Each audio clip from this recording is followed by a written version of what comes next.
കോതമംഗലം സിഐയെ ഭീഷണിപ്പെടുത്തിയ കേസിൽ അർജുൻ ആയങ്കിക്കെതിരെ അന്വേഷണം ഊർജിതമാക്കി പോലീസ്. കഴിഞ്ഞ ദിവസങ്ങളിൽ ഉൾപ്പെടെ പോലീസിനെ വല്ലാതെ അർജുൻ ആയങ്കി ചുറ്റിക്കറക്കിയിരുന്നു. പ്രത്യേകിച്ച് പാലിയേക്കര ടോൾ വഴി തൃശ്ശൂരിലേക്ക് അർജുൻ ആയങ്കിയും സുഹൃത്തും സഹോദരനും കൂടി സഞ്ചരിക്കുന്ന CCTV ദൃശ്യങ്ങൾ പോലീസിന് ലഭിച്ചിരുന്നു.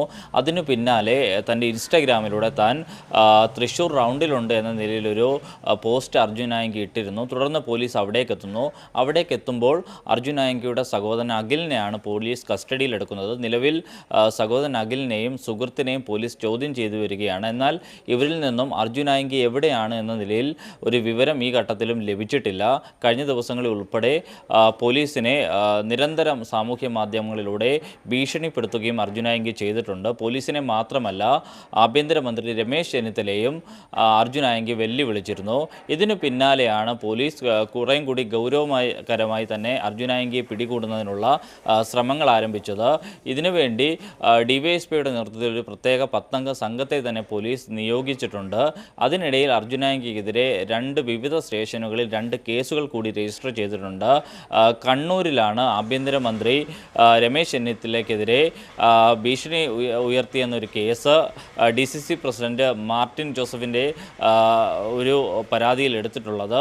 അതോടൊപ്പം തന്നെ നിലവിൽ എറണാകുളം റൂറൽ സൈബർ പോലീസ് മുഖ്യമന്ത്രി VD സതീശനെ ഭീഷണിപ്പെടുത്തി അല്ലെങ്കിൽ സാമൂഹ്യ മാധ്യമങ്ങളിലൂടെ ആക്ഷേപിച്ചു എന്നൊരു കേസ് എറണാകുളം റൂറൽ സൈബർ പോലീസും എടുത്തിട്ടുണ്ട്. കലാപാഹ്വാനത്തിനുൾപ്പെടെയുള്ള വകുപ്പുകൾ ചേർത്താണ് അർജുൻ ആയങ്കിക്കെതിരെ എറണാകുളം റൂറൽ സൈബർ പോലീസ് കേസെടുത്തിരിക്കുന്നത്.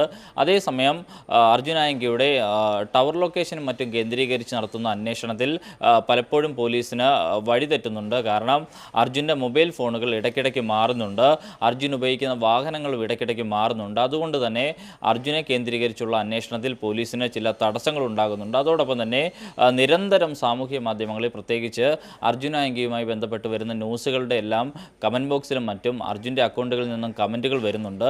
അതോടൊപ്പം തന്നെ പോലീസിനെതിരെയും നിരന്തരം ഭീഷണി പോസ്റ്റുകളും അത്തരത്തിലുള്ള സ്റ്റോറികളും മറ്റും അർജുൻ ഇടുകയും ചെയ്യുന്നുണ്ട്. എന്നാൽ പോലീസിൻ്റെ നിലവിലത്തെ ഒരു അനുമാനമെന്ന് പറയുന്നത് മറ്റു ആരോ ആണ് ഈ ഇൻസ്റ്റാഗ്രാം അക്കൗണ്ട് ഉപയോഗിക്കുന്നത് എന്നൊരു അനുമാനത്തിലാണ് പോലീസ് ഇപ്പോഴുള്ളത്. അപ്പോഴും അർജുൻ ആയങ്കി സംസ്ഥാനം വിട്ടോ ഇല്ലയോ എന്നതിൽ പോലും ഒരു സ്ഥിരീകരണം ഏതായാലും പോലീസിന് ഘട്ടത്തില്ല. തൃശ്ശൂരിൽ നിന്നും പാലക്കാട്ടേക്ക് പോയ ശേഷം പാലക്കാട് നിന്ന് തമിഴ്നാട്ടിലേക്ക് കടന്ന് സംസ്ഥാനം വിട്ടെന്ന ഒരു വിലയിരുത്തൽ പോലീസിലുണ്ട്. എന്നാൽ വിശദമായ പരിശോധനകളും മറ്റും നടക്കുന്നതുകൊണ്ട് തന്നെ സംസ്ഥാനത്ത് തന്നെ എവിടെങ്കിലും ഒളിവിൽ കഴിയുകയാണോ എന്നൊരു സംശയമുണ്ട്.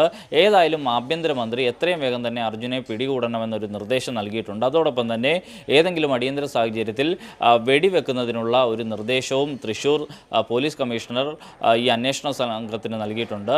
അപ്പോഴും പോലീസ് കേന്ദ്രങ്ങളിൽ നിന്ന് നമുക്ക് ലഭിക്കുന്ന സൂചന എത്രയും വേഗം തന്നെ അർജുനെ പിടികൂടുമെന്നൊരു സൂചനയാണ് പോലീസിൽ നിന്ന് നമുക്ക് ലഭിക്കുന്നത്. ഏറ്റവും പുതിയ വാർത്തകളും വിശേഷങ്ങളും വിരൽത്തുമ്പിലറിയാൻ സീ മലയാളം ന്യൂസ് എല്ലാ ഡിജിറ്റൽ പ്ലാറ്റ്ഫോമുകളിലും ലഭ്യം.